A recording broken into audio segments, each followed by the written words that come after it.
नमस्कार प्रणाम। आज धूम रिकॉर्डिंग स्टूडियो चंद्रपुरा बोलापार टावर के पास खगड़िया बिहार में जौन बा ओइमे हमार राहुल भाई के गाना रिकॉर्डिंग भइल जौन भक्ति गाना है और बहुत ही जल्द भोजपुरी स्टूडियो से लॉन्च होके वाला बा। वो गाना के सर्च करके और सुनी और चैनल के सब्सक्राइब करी और ज़्यादा से ज़्यादा सपोर्ट करी। ये हमार स्टूडियो के विकास भैया मालिक बानी और अमरेश भैया जी। ये राहुल बिहारी के सिंगर के राइटर हैं रुपेश जी और राहुल जी सिंगर जो है और उनके साथ में आए हुए वो एक सहयोगी हैं। ठीक है, और बोलिए आप। नमस्कार भैया, हम रुपेश रंगीला राइटर बानी और रउआ लोगन देखा तभी लाइव वीडियो बानी। तो रउआ लोगन चैनल के सब्सक्राइब करी धाए धाए काहे कि हमार जो नया नया वीडियो आई रउआ लोगन के तो सबसे पहले मिल जाए। तो एगो बात बाटी, जौन सिंगर बाटी रउआ लोगन वो नंबर अगर यदि कमेंट में करी तो नंबर मिल जाए और रउआ लोगन यहाँ तक पहुँच सकेले। संपर्क में हमार अमरेश भाई दीवाना जौन बा अगर यदि गाना रिकॉर्डिंग बा और हमार मिथिलेश भैया बाटी और इसे गई पंकज जी और विकास जी सॉरी और राहुल दीवाना जी। तो आप लोग भी अगर चाहते हैं गाना निकालने के लिए, जो भी छोटा मोटा जो भी सिंगर है मैथिली से लेके भोजपुरी तक, अगर यदि आप लोग यहाँ चाहते हैं गाना गाने के लिए तो आइए और अच्छा ऑफर आप लोग को दिया जाएगा। और एक वीडियो जो मतलब आपको ऑफर दिया जाएगा होली के शुभ अवसर पर वह है 2000 वीडियो दोनों है। जो भी सिंगर है भाई गरीब लोग कृपया आए।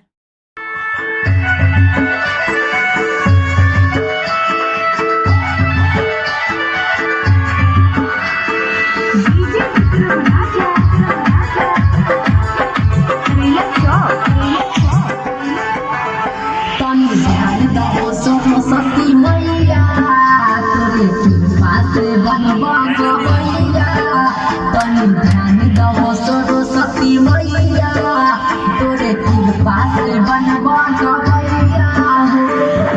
बेटवाला गावता गोहार मैया सुना बिनती हमार, बेटवाला गावता गोहार मैया सुना बिनती हमार। हमरो बना गाय स्टार मैया इतने कदम पुकार, हमको बना गाय स्टार मैया इतने कदम पुकार, हमको बना गाय स्टार मैया इतने कदम पुकार।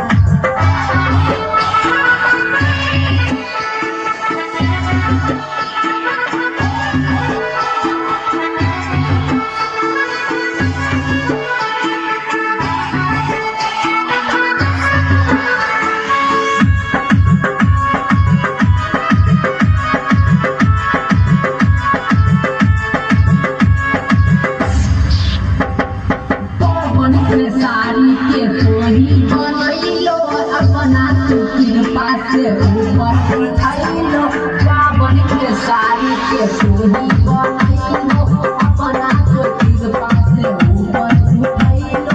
हमरो पे मैया जी दे दादियान, हमरो पे मैया जी दे दादियान, तोहरे चरनिया में लागल बा मन मैया लागल बा मन, लागल बा मैया लागल बा मन। आशा छे तोरो पे मैया आया करबो कृपाया पार, आशा छे तोरो पे मैया आया करबो कृपाया पार। हमरो बना दाया सुतार मैया इतने